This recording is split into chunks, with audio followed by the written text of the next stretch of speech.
Welcome to the Dealmakers podcast.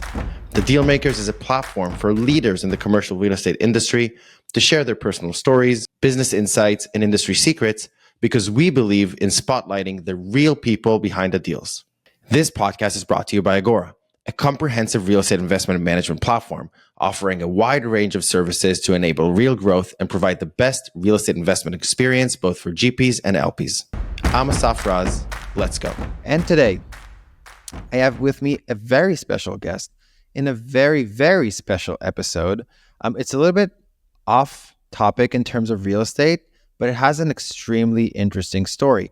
Today with me, I have Brandon Martini. Brandon is the COO and founder of the company called, and if I say it wrong, they're going to edit it anyway, Stratus Financial, right? Did I say it right? It's correct. You got it. Awesome. So Stratus are very unique in what they do. They're on a mission to help aspiring pilots to achieve their flight dreams as swiftly as possible through a hassle-free flight school loan programs and just turn their passion into a career. Brandon, please take it away. Tell us a little bit more about yourself, about your company, and we'll take it from there. Yeah, first off, thank you so much for having me on the podcast. Really appreciate it. Like you said, I'm a little bit different than we normally have in real estate. We're focusing on the private credit industry, which has kind of been a hot topic for the past year and a half, 2 years now. So like I said, my name's Brandon Martini. I started Stratus Financial a little over 4 years ago with my co-founder, Anthony Gerasi. Anthony actually comes from a real estate background, actually. He owns a law firm called Gerasi Law Firm that specializes in real estate transactions. So a lot of your listeners probably have worked with him or his team over there. Outside of that, him and I had a meeting over Entrepreneurs Organization, and we met at my flight school that I owned at the time. And we absolutely became best friends.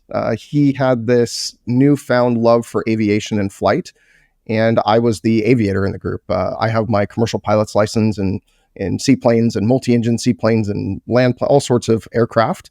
And my flight school taught him how to fly. So we were talking one day, and I was like, "Hey, Anthony, I know your law firm specializes in helping people with document creation, things like that." I was like, "What can you help me with in terms of me doing specialty financing for my students?" And Anthony let me know that he can help me out with the documents, no problem. And of course, I asked for a big discount, all the fun stuff, right? He comes back to me a week and a half later when he comes into the flight school, and he says, "Brandon, I'm not helping you with the documents in the way that you want to." I'm like, "Oh, what the heck? Why not?" And he said, "Because I think we've got a business on our hands. I've been running the numbers, and I think this is spectacular." And I said, "Well, it does sound great. We can create this new company." And it ended up being Stratus Financial. I said, "But I don't have a couple $1 million to throw at this." And he said, "I just closed out a property. I've got some funding. Let's test this out right now."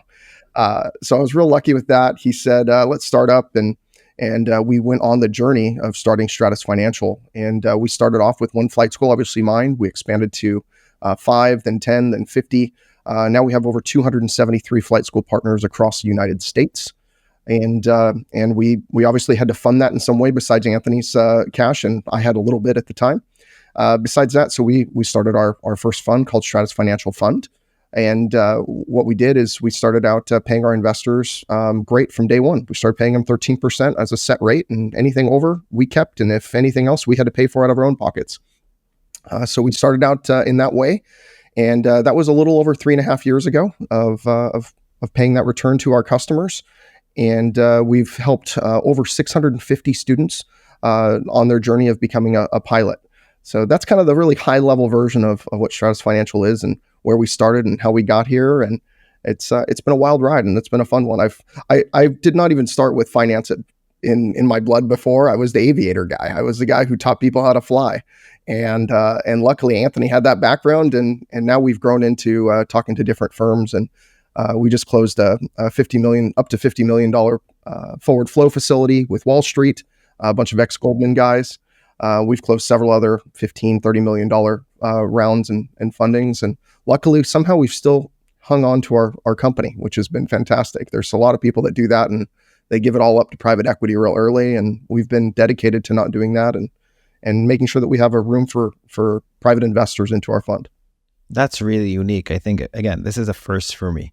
And I think that the one thing I'd like to start focusing on is, I know a lot of people that wanted to be pilots. Okay. I also have share of history with the FAA. I used to work in a drone connectivity company. So we were in charge of essentially creating the connectivity for drones that fly beyond the visual line of sight, right? And that was some sort of a passion for me, right? And I think everything in aviation, from the people that I know, is based on the passion that you come with for this vertical, how you do that. I think what's special about what you're doing is taking that passion and saying, if you have that passion too, here are some ways that you can get there, right? Here are some ways that you can do that yourself.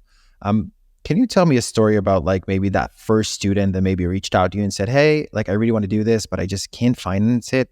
How do I get into this? Right? Like what sparked that idea for you? Yeah, absolutely. So I owned the flight school. I actually sold it last July in 2023. That way I can focus solely on Stratus. Right. And I had so many students come in and they would quit midway through. They had this dream since they were a kid of becoming a commercial pilot and just being an aviator. And there's something when you get that spark, I get goosebumps even thinking about it because I got that spark several years ago. I've been a pilot for about 11 years now. So I got that spark several years ago, and that spark still is, it's more like an inflame now for me. But I had so many students quit because they couldn't afford to fly. And it was just kind of disheartening for me. I just couldn't believe that there were so many people that could not finish their ratings or become a pilot. And they just gave up on their dreams. And I think it's so terrible when people give up on their dreams. And I was trying to figure out a way that I could help them. So that's why I was going to do the in-house financing thing, and I was going to help them myself. And that's what kind of sparked it. I searched for a ton of places to do student loans for pilots, and no one did it. The only ones who did it were Sallie Mae. Sallie Mae has been doing it for 30 years or so now, but they only work with a core group of flight schools, and they're not expanding anytime soon, at least to the flight school market. So with all that, there were only a couple other people in the marketplace, and they all did private loans. And if you know anything about private loans or consumer loans or personal finance loans, they really only do like $5,000 to $35,000 loans. Average flight student cost $86,000 across the industry to get from zero all the way to commercial pilot, and then flight instructor, and so forth. Mm-hmm. So there was no one that would lend that amount of money. So I was really trying to solve that problem, and that's how Stratus was created, and that's really what sparked it. Anthony would actually have another story because he was talking to one of the people that worked my front desk, and he was aspiring to become a flight instructor and eventually go on to the airlines. And he was still working on his instrument rating, which is the second one you get after your private pilot. And he told Anthony, he said, I just can't afford it. I can't just pay as quick as you can to finish this up. And Anthony luckily had the means to just complete his ratings and the speed that he wanted to do it, because he was having fun. He wasn't trying to go to an airline or anything, but he wanted to go get his different ratings so he could get to multi-engine aircraft and fly himself. And he was able to complete all of that stuff before this individual even got their instrument rating. And he realized that was strictly because of funding as well. So it was really a culmination of all of those issues and us just kind of meeting and talking at the right times that really created the company and what sparked our passion for this industry. Yeah, and I think here the one thing, it's really amazing to see how not only pursuing your own personal dream, but like in the middle of your life or of your career, finding that path to help other people do that, right? And I think I don't know if you read this, there's a book called 0 to 1 by Peter Thiel. He was big PayPal guy. He's PayPal Mafia, the way they call it. And he talked about the difference between doing like one, or like he called it N+1, right? So essentially you take something that exists and you just replicate it and try to do it better or try to find your differentiation, versus doing something that never existed before. And I think this is where you kind of come in. The idea of doing something that never existed, right? Taking it, honestly, a huge leap of faith in terms of, would that work? How would I do that? Regulation, systems, processes. Like, how did you jump into that? How do you make the decision to jump into that? How did you just said, okay, I'm doing this. I don't care if it doesn't exist. I'm going to make that happen. Yeah, we were looking at this industry, and it was an uphill battle. It was an uphill battle on building this company. We started off with one person, and we actually started off with a new mindset. We heard there was a lot of people outsourcing in other countries, especially in the Philippines. 80% of our workforce is in the Philippines. We use very high-tech technology to keep data secure, things like that. But we have 93 employees, and I think only 13 or 14 of them are in the US. So we started off with this mindset, hey, maybe if we can keep our costs down, then we could really grow this company and put all of our money into capital and capital raising and being able to fund these loans. And that's what we did. So we hired one person, and we actually asked her to help create all the SOPs. And unfortunately, there was no ChatGPT just 4 years ago. We couldn't just type in our ideas and have them pop out like it's possible today.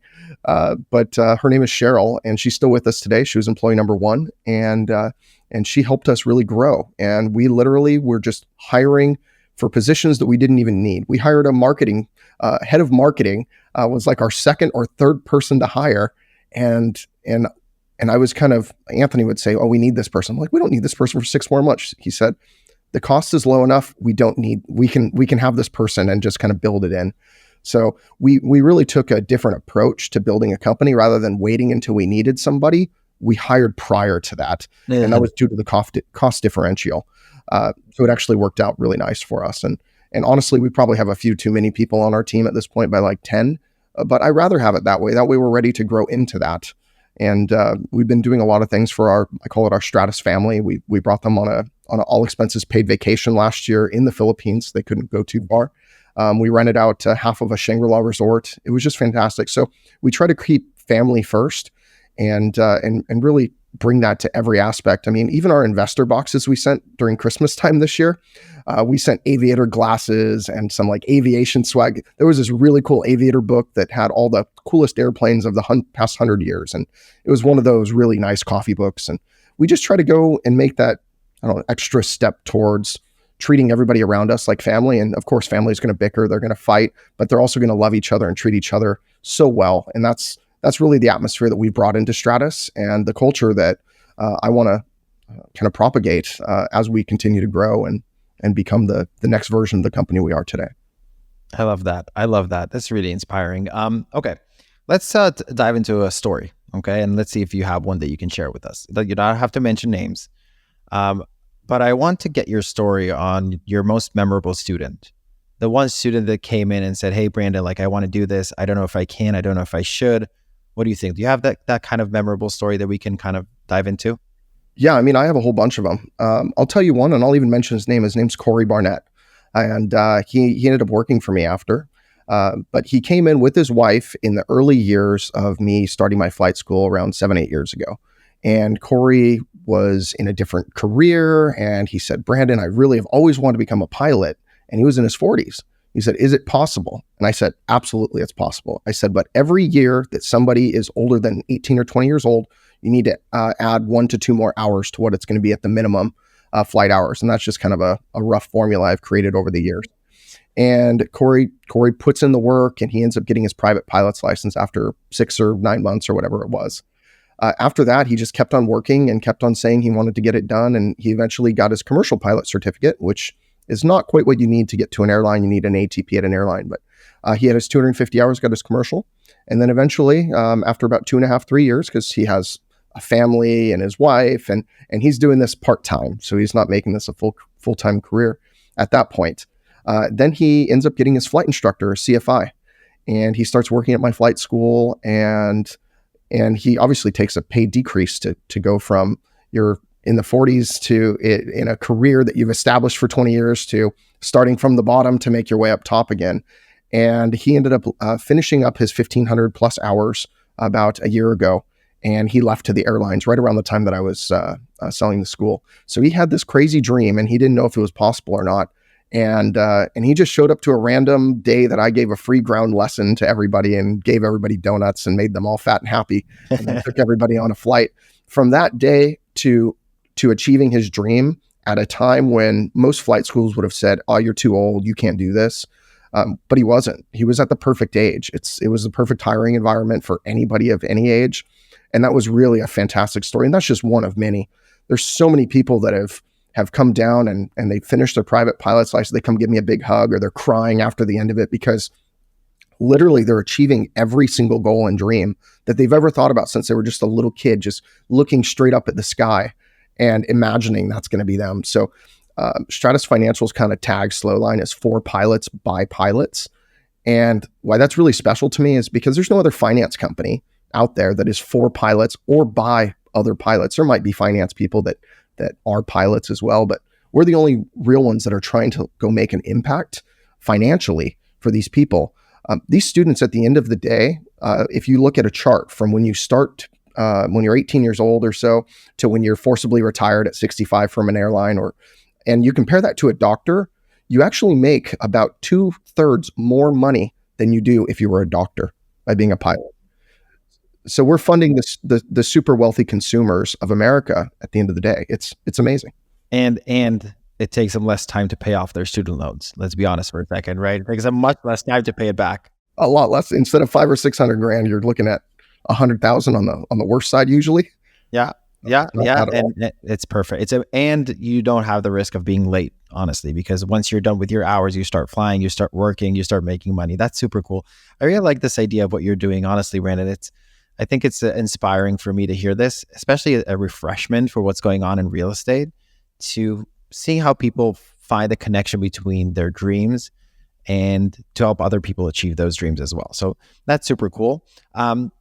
In every episode, we have this thing called the shameless plug, right?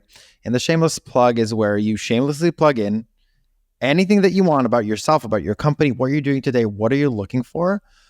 We've had some amazing connections happen behind the scene here between funds or firms to investors. We've also had people find new properties to invest in, or in your case, finding a new student that wants to do a course and wants to get a student loan. So this is the place for you to do your shameless plug. Tell our audience what you're looking for today, and they'll find all the information about you in the bio, the email, the phone numbers, LinkedIn, whatever, everything. So yeah, this is your time, please. Yeah, that would be amazing. So like I said earlier, we started this out with friends and family, and then went to high net worth and ultra high net worth, and now we're out towards family offices, things like that, where we're obtaining capital. Right now, we're raising another $20 million currently, and it's actually an evergreen fund, but that's kind of our goal right now. So we can unlock a new $100 million facility that we're in process of signing with a large regional bank. So we're looking for around $20 million. Like I said, we're paying 13% on that. Anybody with check size over $1 million, we're paying 15%, and that's fixed. That's net of fees, and we start paying that on month one. So if you deposited money today on the 9th, you would get paid on the 15th of next month. Yeah. So it's a monthly distribution of an annualized rate. You can find us at stratusfinancialfund.com, and that's where you can find a little bit more information. We can also send you our deck. We have over a 3-year track record, $60 million in loans originated. Our fund has a 97.1% performance rate. Our average FICO score is 756. So we've got those prime and super prime borrowers. 86% of our notes are co-signed by co-borrowers.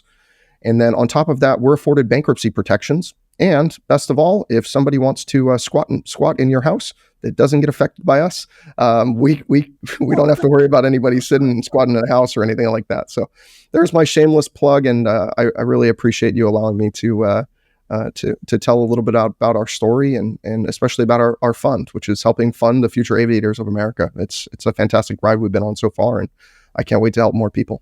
That's amazing, Brandon. So thank you so much, Brandon, for sharing your insights and experiences today. It was really, really enlightening this time, and a very refreshment for what we're doing on real estate. Usually, I think our listeners are going to love that. To our listeners, thank you for tuning into another episode of the Dealmakers podcast. If you enjoyed this episode, be sure to subscribe so you never miss out on the latest conversations with industry leaders.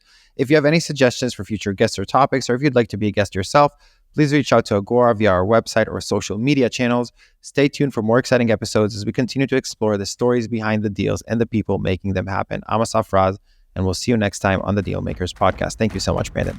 Thank you.